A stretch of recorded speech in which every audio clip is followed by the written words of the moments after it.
विश्व मंगल परिवार सेवा संस्थान के तत्वाधान में लोहा मंडी आगरा अग्रसेन भवन में 3 दिवसीय श्री राधा माधव रसामृत कथा का आयोजन किया जा रहा है। आयोजन के दूसरे दिन कथा व्यासपीठ की पूजा आरती के बाद कथा व्यास पूज्या देवी महेश्वरी श्री जी ने राधा रानी के जन्मोत्सव का वर्णन किया। आगरा में पहली बार हो रही श्री राधा माधव कथा में भारी संख्या में भक्तों ने श्री राधा रानी के जन्मोत्सव के रसामृत का रसपान किया। आयोजन के यजमान योगेश तिवारी और भक्त मुकेश नेचुल ने कहा कि श्री राधा माधव कथा व्यास आगरा में पहली बार हो रही है।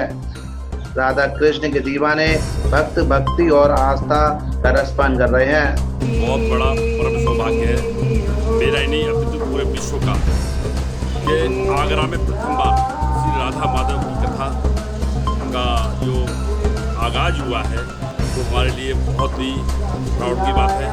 और यहाँ महाराजा अग्रसेन भवन आगरा में पहली बार राधा जी की कथा का श्रवण करा रही पूज्य दीदी देवी महेश्वरी जी और उनकी टीम बहुत ही सुंदर कथा का वाचन यहाँ हो रहा है।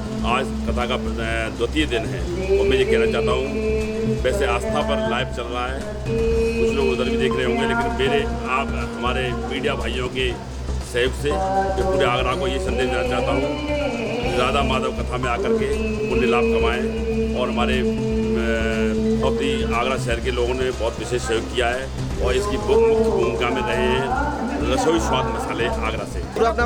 जी राधा रानी की जय। ये जो कथा हो रही है राधा रानी के विषय में, आज राधा जी का जन्म होगा। आप देखेंगे कथा बहुत सुनी होगी, जैसे शिव पुराण सुना होगा आपने, राम कथा सुनी होगी, भागवत सुनी होगी, देवी पुराण सुनी होगी, मगर राधा जी की कथा अभी तक किसी ने श्रवण नहीं करी होगी। ये प्रथम बार ऐसी कथा हो रही है जो कि आपको सुनने को मिलेगी। बहुत सौभाग्य हमारी आगरा की जनता का जो महेश्वरी जी के मुखारबिंद से हमको राधा जी की कथा श्रवण करने को मिलेगी। मेरी सभी से हाथ जोड़ के विनती है इस कथा का सुने। आस्था चैनल पर लाइव चल रहा है, सभी इस कथा का आनंद लें।